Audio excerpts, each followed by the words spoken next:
Welcome back to Talking Sports with Brandon. This is the NFL Week 14 preview video. Just to say to start off, if you haven't seen the video before this where we did the recap of Week 13, definitely check that out. And also the Cowboys video. If you wanted to watch that, also you can look at that video as well. So for this video, we're going to be doing our 5 picks like we always do. And just to say the record from last week, which wasn't impressive, it was 1-4. Which puts us to a season total of 30, 32, and 3. But we need a big week this week. I actually kind of like the games that I picked, to be honest. I kind of like the slate of games that we had for this week. Maybe not like the best matchups in the world. I think like last week there were definitely better matchups in terms of just pure games. But I think this week in terms of picking those games, I think there's actually some pretty good games to choose from. But to start it off, we're going to talk about the Thursday night game. So, Rams played the Raiders in LA, Thursday Night Football, and just in another embarrassing loss for the Raiders, to be honest. Up 13 points in the fourth quarter. I mean, basically the entire game, to be honest. But they lose 17-16 to the Rams. Fourth time this season that the Raiders have lost when leading by 13 plus points in a game.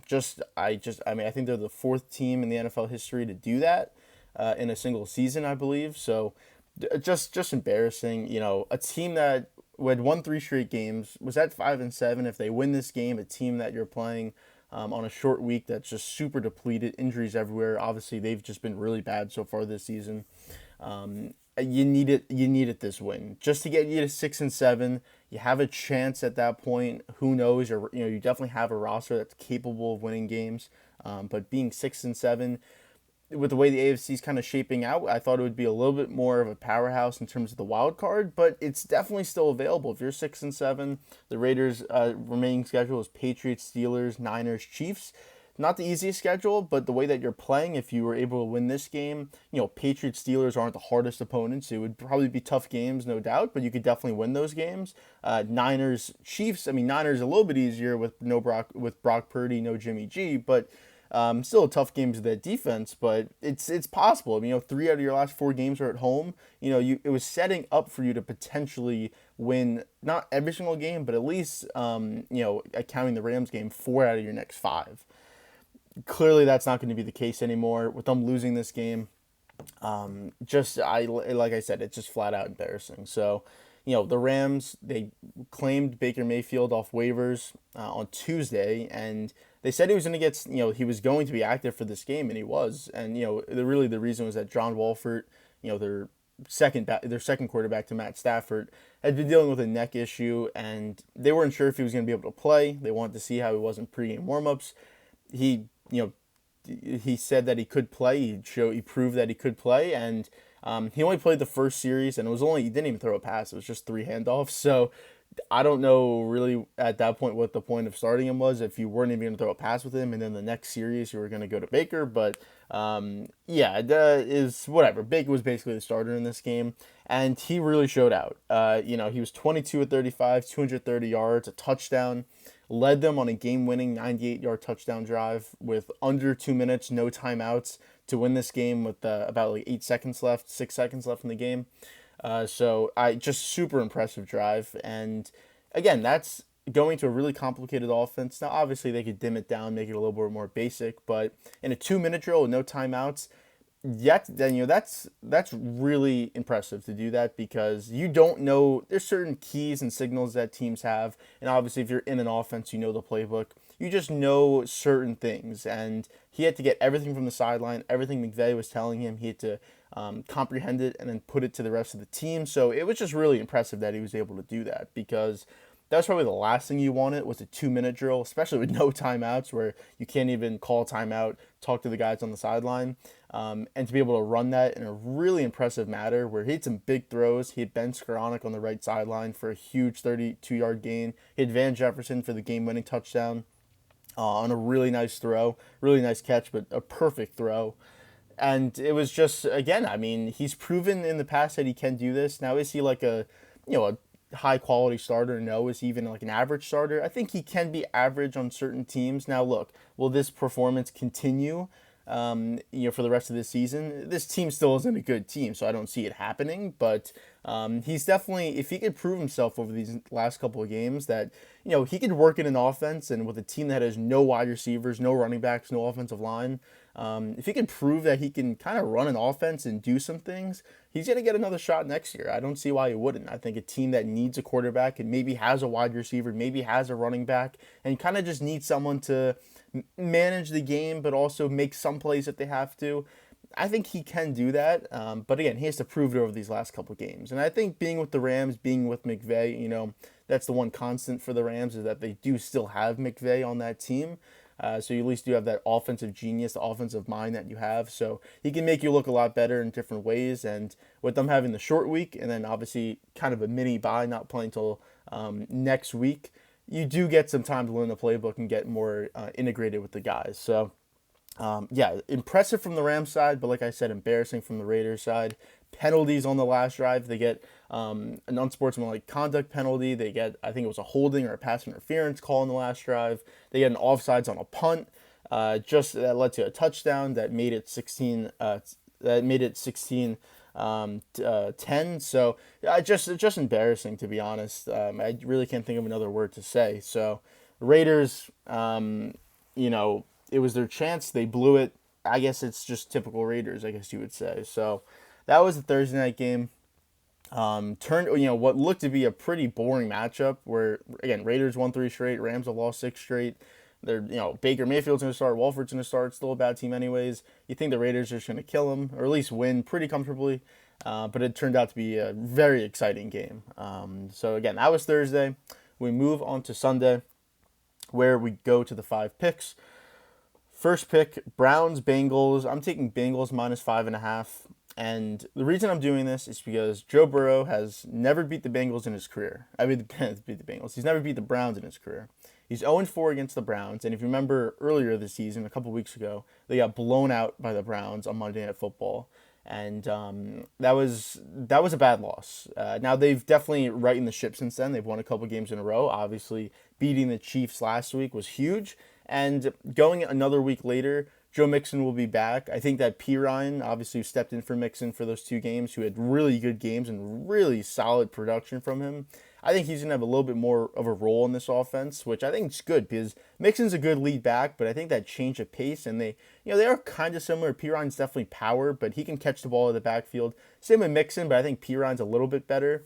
Then, just pure running, I think Mixon's definitely the better guy, but P. Ryan's shown, if you remember him from college, he was running for 200 plus yards like almost every game. Like he was going crazy in college. So I think it's a good 1-2 punch for them. Obviously, Jamar Chase came back last week, but he was still a little bit limited. I don't exactly know how many snaps he played, but it was not a full slate of snaps for him. But even in the time that he was on there, it looked pretty good. So another week of rest, another week of kind of just getting ready, getting back into football shape.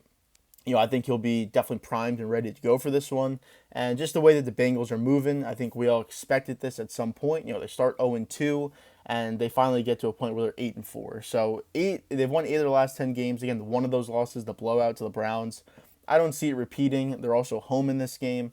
I think this is where they've been taking off, and now they're just going to continue that trajectory. So I think they moved to 9-4 in this game. Browns, Watson, I said it last week. I said there's going to be rust. You don't play football in basically 2 years. There's going to be rust. I don't care who you are, what talent that you do have, and obviously he is one of the most talented QBs in the league, but there's a growing pains and it's going to take time. So maybe the offense looks a little bit better. Maybe he can look a little bit better. He was missing a lot of throws low, just missing guys, had a really bad interception last week. So maybe it's a little bit better in this game, but I still don't see them being able to put up enough points to beat the Bengals in this game. Their defense also, they had a good game last week, but it's against the Texans. I can't really put too much faith into that performance. So I have to kind of dial it back a bit for that defense. I think it's still solid, and Joe Burrow's 0-4 against them, so they clearly have some type of number against them. But I think that changes this week. I think Joe Burrow can kind of stop that and start a new record of beating the Browns consecutively, and I think that starts on Sunday. So again, I'm taking the minus 5.5 for my first game. So second game, Vikings-Lions. Now this one is a crazy spread. And maybe not crazy, but definitely unexpected, I guess, because the Vikings are 10-2, the Lions are 5-7. Detroit is home for this game, so obviously you kind of get those 3 points in your favor, anyways. But the Lions are -1.5, and even on some they're -2. But the line I have is -1.5. I'm taking the Vikings +1.5 in this one. I think the Lions are definitely a solid team. Like, they play tough. I've said it all year. They play one possession games. Obviously, they blew out the Jags last week, but even in their losses, the Bills lost, the Vikings lost, so many losses. Even the Cowboys game, ended up being an 18-point loss, but they had a chance to take the lead late in that game, and they fumbled at the 1 yard line, and then the game was over. So, and since that point, they've played a lot better. They're not really turning the ball over as much, and they're just playing better football. The defense has really stepped up. They were the worst in the league by far at one point. Now they've been a lot better. So, I think they obviously have talent and they can do stuff on the offensive side of the ball, but I do still believe the Vikings are the better team. Now, the scary thing is that the Vikings want to make it a one possession game. That's just what they do. Every game of theirs is a one possession game.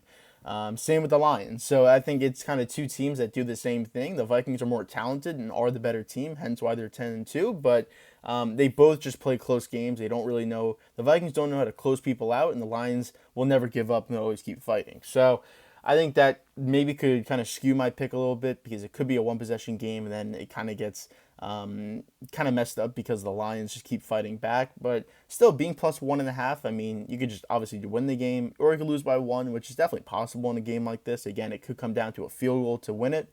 But I just kind of believe in the talent that the Vikings have. I think that Kirk Cousins did not have a good game last week. The stats wise, definitely, but if you watch that game, he was just missing a lot of throws. I think he started out like 1 for 6 or something like that, like missing guys high, missing guys low, just not hitting guys on target. I think he's a little bit better in this game. Dalvin Cook was pretty good last game. I think he had 1 touchdown, Madison had the other one, but Cook easily could have had 2 in that game. So I kind of like the way that the Vikings have been looking a little bit recently. Obviously, that Pats game was really good on Thanksgiving. And the Jets game wasn't the most impressive game, but I still think that they did enough to win that game, obviously. And I think that that was kind of one of their lowest games despite a win. And I think that they'll be able to bounce back in this one. So I'm taking Vikings +1.5. Definitely one of the most surprising lines from the week, just seeing that the Lions are favored in a game versus a 10-2 team. I mean, you can be 10-2 and be fraudulent like the Steelers were a couple years ago, but you're still 10-2. I mean, you got to give them credit for winning 10 out of their first 12 games, but yeah, I'm taking the Lions +1.5. So third game, Chiefs Broncos. I'm taking the Chiefs -9.5. I feel like this was a no-brainer, to be honest. Mahomes, I'm not even sure if he's ever even lost to the Broncos. Maybe like once in his full career, but even then, I'm not even sure about that. So he owns the Broncos. He owns the AFC West, but especially the Broncos for sure. And I mean, the Broncos, they can't score points. I just, you're still just waiting for one game where they score points. And that one game where it did happen, they lost to the Raiders like 30-27 or something like that. So it's like even the one time they were able to put up points and at least look like a somewhat competent offense, they still lost the game. But I mean, how can you put any faith in this offense doing anything?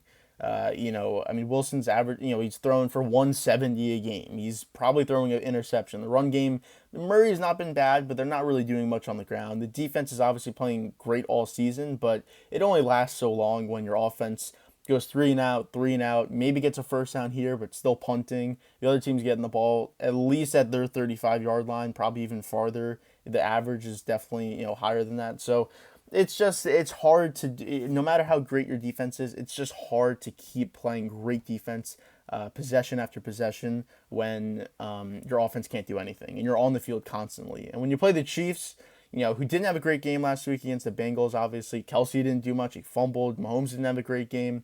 I think they bounced back big in this one, and they win. I mean, 9.5 shouldn't really be a problem. Again, the Broncos average, I think it's like 16 points a game. The Chiefs average almost like 30, so it really shouldn't be a problem for them. Again, Mahomes owns the Broncos, so I'm going with that. I'm riding with that. Also, bounce back game as well, like I was talking about. I think that bodes well for the Chiefs in this one. So I'm taking Broncos 9.5. I think that's my most confident game, despite I guess a bigger spread. But honestly, for the two teams that are playing, and the Broncos are the home team, so that it definitely matters because if the Chiefs are home, it's a guaranteed 12.5 line right there. But yeah, I'm very confident in this game for the Chiefs Broncos. So fourth game, Dolphins Chargers Sunday Night Football.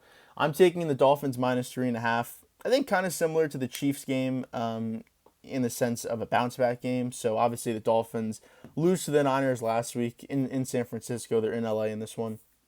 And they just didn't play a good game. Tua, I mean, he looked really bad last week. I think all that MVP hype that he was starting to garner is definitely gone now, especially with the guys ahead of him, but also just his performance last week. He was just really bad. Missing guys, throwing interceptions, just didn't really look like he knew what he was doing, to be honest. So I think they bounce back in this one. And, it's definitely a big game for the Chargers because they're still 6-6 despite the loss, last week to the Raiders, but they're still somewhat in it, and definitely with the Raiders losing, it helps. But for a potential wild card spot, but this is the game. I believe this is the game for Brandon Staley's job. I think if he loses this game, then they're 6-7. Then they play the Titans. They do play the Colts, the Rams, the Broncos, but they're probably if they lose this game, I don't know if they make the playoffs. I think they're the Chargers, so they'll probably lose one or two of those last games, even with a somewhat easy schedule. And I think Staley's probably gone. To be honest, I mean, 2 years you can't make the playoff either year. This year didn't help because of the injuries, but even still, last year the decisions that he was making, having Herbert as your quarterback, it's just too much. I think that's a little bit too much for that organization. I could definitely see them moving on, maybe to a Sean Payton or to someone else going in that role. But, if they win this game, then again, the schedule is somewhat easy. If you can win a majority of those last couple of games, you can definitely look at yourself as a playoff team. But I see the Dolphins winning this. And like I said, I'm taking the -3.5. I think Tua bounces back in this one. It looks like Hill has a illness, but he should be able to play in this one. It's not confirmed or anything. It's only Friday when I'm recording this, but he is dealing with an illness, but he should be able to play. Waddle, he hurt his leg last week, but he practiced full on Thursday, so he should be good to go as well. And I think they got to get back a little bit more to the running game. They're not a run team, obviously. With Tua, Hill, and Waddle, you're not going to run the ball, and obviously Tua's ability to throw the ball.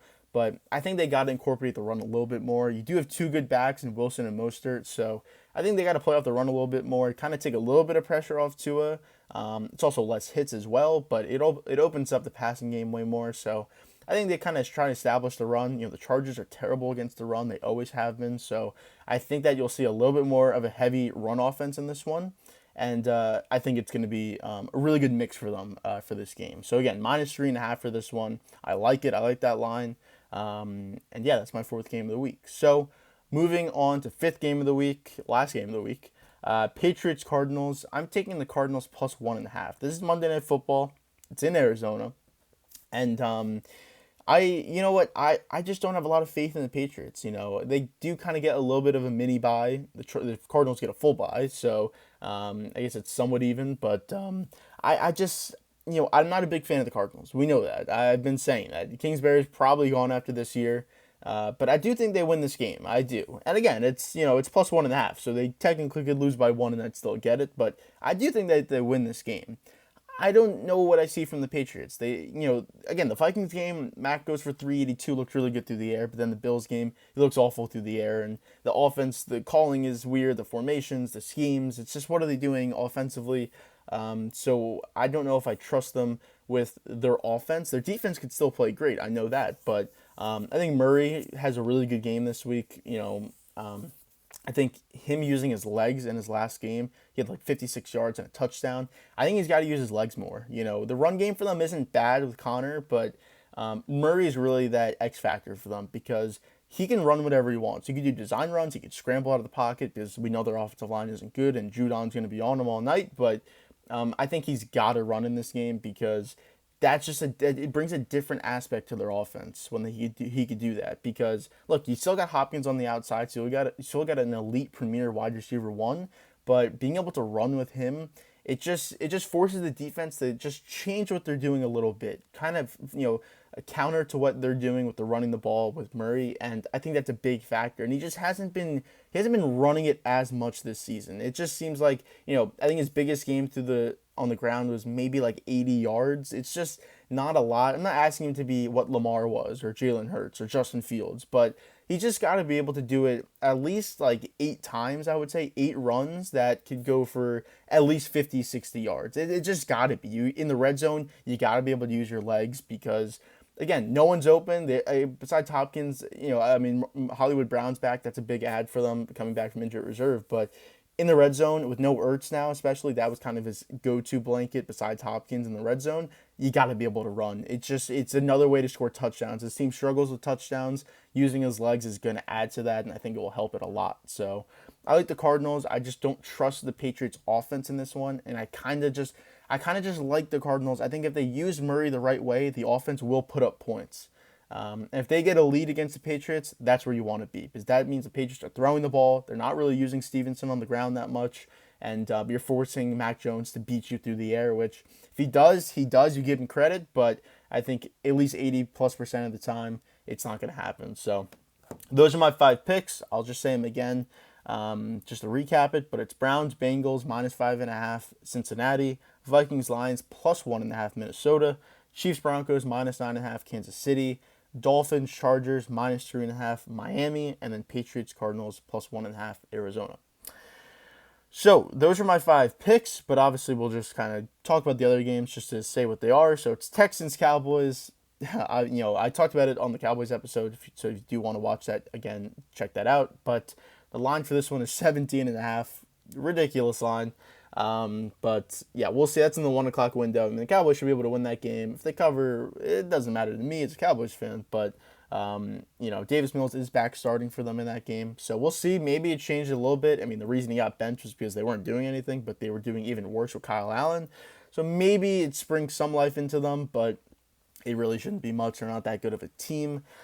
Jets Bills. That's gonna be a good matchup in the 1 o'clock window. We'll see. We'll see what Mike White looks like against the Bills. I mean, that's definitely the top defense that he would have played so far. And we'll see what the Bills look like. Bills at home. I don't know what the weather's going to be in this matchup. I can maybe try and check it. I would assume it's probably just cold. I don't think it's gonna be snowy or anything. I think it's just gonna be really cold. But so it shouldn't be any weather kind of weird situations going on there. But that's gonna be a good matchup. And again, the Jets need this. They're 7-5. If you can go to 8-5, that means Bills go to 9-4. That means you're 2-0 against the Bills too.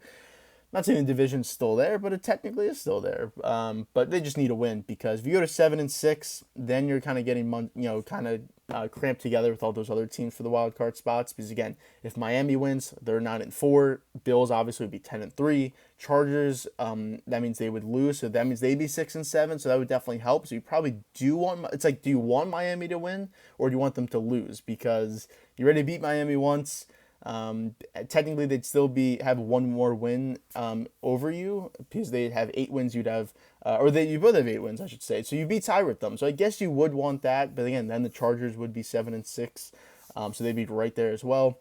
You'd probably want Miami to lose, if I'm being honest. But definitely different matchups that could change what the wild card race looks like in the AFC.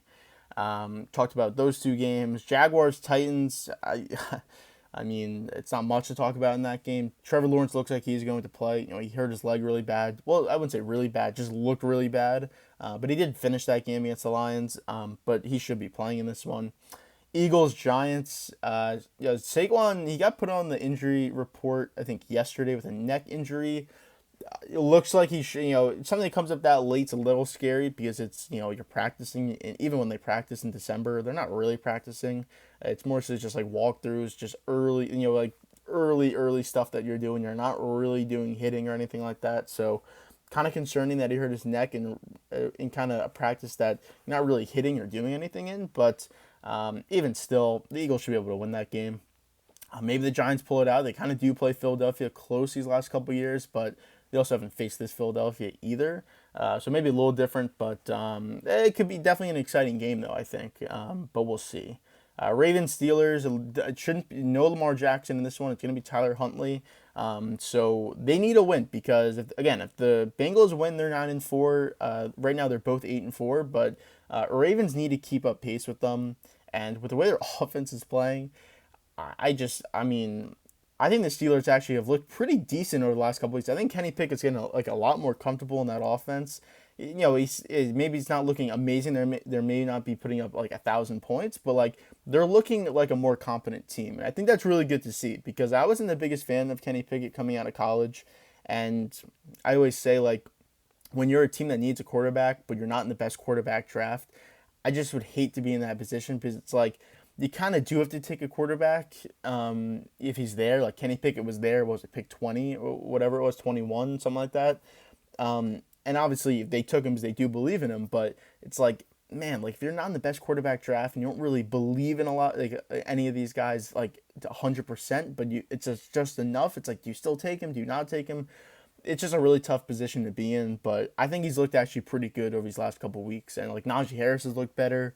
The passing game's looking better with Pickett. The defense with Watt's obviously gotten better since he's returned. So that will be a fun matchup. It's always, Steelers Ravens game's always going to be fun, but with Tyler Huntley back there, I think it's going to be fun. I think it's going to be a good matchup between those two teams. So again, that's in the 1 o'clock window. Bucks Niners.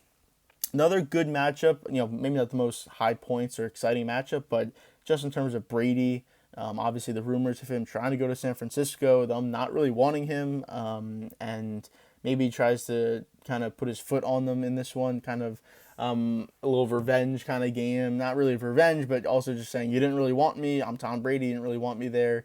See where you could have been now if you had me, but yeah, I think it's actually be a pretty decent game between the two teams. I think it's definitely gonna be low scoring, but we'll see what the Niners' run game looks like. First full start for Brock Purdy. Let's see how it goes. The Bucks defense is still a really good defense. Their third quarters in particular, they're like the best team in the NFL in the third quarter. Well, let's see what happens. That means they're really good at second half adjustments, and they are. But actually gonna be a pretty good matchup in the 4 o'clock window. And then Panthers Seahawks is the last game we haven't talked about. Again, not much. I think Seattle just has to go in there and win. They are the home team and they're only favored by 3.5, so that's a little concerning considering the fact that they're 7-5, Panthers are 4-8, and the Seahawks are the home team. But that means neutral site. That means it's basically an even game. But Seahawks should be able to win this game. The Panthers, I guess, haven't looked as bad since they traded McCaffrey and all the stuff that they've done, but they're still not a good team. The Seahawks definitely are a better team than them. So they should be able to win. But, if it is close, I could see it going either way. But as long as Seattle has a lead early, I don't really see them losing this game. So those are the games for Week 14. Like I said, we did my picks. We talked about the rest of the games. And, yeah. We'll look forward to Week 14. Check back on this channel early next week because you'll see the recap of Week 14. Any more injuries, crazy games, finishes, what playoffs look like as we really get closer to that. Again, next week's going to be Week 15. That means we only have a couple weeks left in the season. So it's going to get really down to the wire very, very soon. But yeah, check back for that video. Check back for the Cowboys video. And obviously from a week from now, you'll be seeing the Week 15 preview video. So I thank you for watching, and I'll see you next time. Thank you.